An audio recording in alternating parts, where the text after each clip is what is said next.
Hi guys, so welcome to my new video. तो जैसा कि आपको पता ही है कि हमने फ्रोजन मूवी के बारे में तो बहुत सारे फैक्ट्स और थ्योरीज की बात की ही हुई है, लेकिन मैंने भी ठान ली है कि जब तक सारे के सारे फैक्ट्स क्लियर ना कर दूं तब तक मैं चैन से नहीं बैठूंगी। तो बस फिर इसीलिए आज हम बात करने वाले हैं फ्रोजन 1 मूवी के फैक्ट्स के बारे में, क्योंकि आई थिंक फ्रोजन 2 के बारे में हमने बात की थी, मुझे लगता है। मैं इसके बारे में एक बार देखूंगी जरूर अपने चैनल पर, क्योंकि मैं श्योर नहीं हूँ। So anyways, let's start some interesting facts about the Frozen movie. Fact number 1, the story of gloves. पहले एल्सा ने ग्लव्स पहने, उसके बाद उसने ग्लव्स को निकाल दिया, फिर हांस ने ग्लव्स पहने और फिर क्रिस्टोफ ने भी ग्लव्स पहने थे मूवी की स्टार्टिंग में, और आना ने भी पहने थे, लेकिन बाद में उन सब ने निकाल दिए अपने ग्लव्स। आखिर ऐसा क्यों? वेल, आई थिंक आप सबका आंसर भी मेरे जैसा ही होगा कि due to the winter season. जब सर्दियों का मौसम था तो इसलिए सबने ग्लव्स पहने थे, लेकिन जब मौसम खत्म हो गया तो फिर तो क्या ही ग्लव्स की जरूरत है। लेकिन अब आप ये बात बताओ कि इतनी गर्मी में ये हांस ने क्यों ग्लव्स पहने थे? हाँ बताओ। चलिए मैं ही आपको बताती हूँ कि what is the story behind this gloves. Elsa, जब एल्सा छोटी थी और आना के साथ अपनी पावर्स के साथ खेलती थी, तब आपको भी पता है और मुझे भी पता है कि तब तो वो ग्लव्स नहीं पहनती थी। लेकिन जब बर्फ आना के सर पर जाकर लगी तो एल्सा को अपनी पावर्स को छुपाना पड़ा आना से, तो तब उसने ग्लव्स का इस्तेमाल किया। उसके पापा ने उसे ग्लव्स ला कर दिए ताकि पूरी दुनिया को उसकी पावर्स के बारे में ना ही पता चले। तो फिर इसका मतलब क्या हम कह सकते हैं कि ये जो ग्लव्स हैं वो इस बात का सिंबल है कि जब एल्सा अपनी पावर्स छुपाती थी तब वो ग्लव्स पहनती थी, और जब वो ग्लव्स नहीं पहनती थी इसका मतलब कि वो अपनी असलियत दुनिया को दिखा रही है। क्योंकि फिर एल्सा ने अपने ग्लव्स तभी उतारे थे जब उसने लेट इट गो गाना गाया और दुनिया को अपनी असलियत दिखाई। हांस जब आना से मिला तो उसने भी ग्लव्स पहने थे, मगर आना ने नहीं। वो इसलिए क्योंकि हांस अपनी फीलिंग्स को छुपा रहा था, अपनी असलियत को छुपा रहा था जो उसके अंदर है, लेकिन आना वो अपनी ट्रू फीलिंग्स को जता रही थी बिना ग्लव्स पहने। क्रिस्टोफ, जब क्रिस्टोफ पहली बार आना से मिला था तो उसने भी ग्लव्स पहने थे, क्योंकि वो पूरी तरह से ओपन नहीं था आना के सामने, और इसीलिए जब हम लास्ट सीन देखते हैं तो उसमें क्रिस्टोफ ने ग्लव्स नहीं पहने होते, क्योंकि तब वो अपनी ट्रू फीलिंग्स जता रहा था।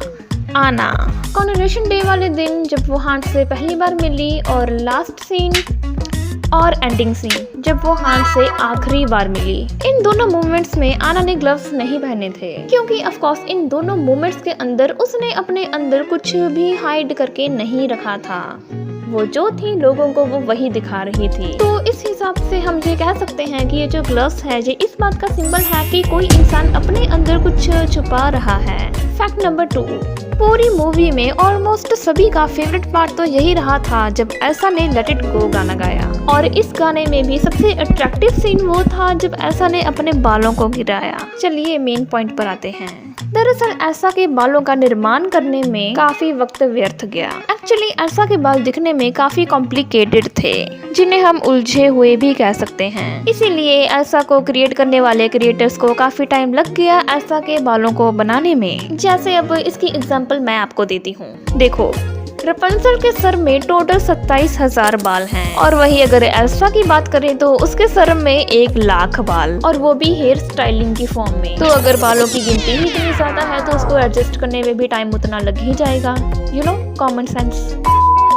फैक्ट नंबर 3, आपको एल्सा का कॉरोनेशन डे वाला दिन तो याद ही होगा। इसी कॉरोनेशन डे की खुशी का इजहार करने के लिए आना ने फर्स्ट टाइम इन फॉरएवर गाना गाया, और गाना गाते गाते बाई चांस ये पुतला इस केक के ऊपर जाके गिरा भी नहीं, अच्छी पोजीशन बनी है, बट ओवरऑल केक तो खराब हो गया ना। अब आप जरा इन अमीरों का कल्चर देखो। केक खराब हुआ नहीं कि उसके ठीक 79 सेकंड्स के बाद नया केक आ गया, और केक खराब करने वाला आराम से घूम रहा है। वेल, अगर इसकी जगह कोई और होता तो ऑफ कोर्स उसको जेल में तो डाल ही देते, लेकिन अब खुद प्रिंसेस ही है तो उसको फिर कोई क्या ही कह सकता है। फैक्ट नंबर 4, ये फैक्ट भी इसी सॉन्ग से रिलेटेड ही है। जरा देखो इस सीन को, आना कितनी आराम से चॉकलेट्स खा रही है, वो भी इतनी सारी। वेल, इंटरेस्टिंग बात ये नहीं है कि आना चॉकलेट्स खा रही है, इंटरेस्टिंग बात ये है कि ये जो चॉकलेट्स का स्ट्रक्चर है ये सेम वही स्ट्रक्चर है जो रैकेट रैल्फ मूवी में, क्या नाम था गेम का, शुगर रश गेम का जो व्यू था वो सेम वही व्यू था जो कि हमें आना के चॉकलेट्स के ऊपर दिखा। चलो इसे हम फैक्ट्स की जगह ईस्टर एग घोषित करते हैं। Fact number 5। वेल, क्या आपको याद है कि मैंने एक बार आपको बताया था कि एक रेंडियर आया था डिज्नी के स्टूडियो में। अचानक नहीं आया, गली मोहल्ले से डिज्नी वालों ने ही उसे बुलाया था ताकि वो थोड़ा सा स्वन से इंस्पायर हो सके। तो सेम उसी तरह डिज्नी वाले एक आइस पैलेस में भी गए थे ताकि वो थोड़ी सी एल्सा के आइस पैलेस की इंस्पिरेशन तो ले सकें। वेल, वो वहाँ रात बिताने ही गए थे, लेकिन इतनी ठंड में रात कहाँ बीतती है, तो वो बीच में ही आ गए। Thank you so much guys. मेरी वीडियोस की इस पार्ट तक कुछ ही लोग पहुंच पाते हैं और आपने जो कर दिखाया है तो ऑफ कोर्स आप बहुत स्पेशल हैं।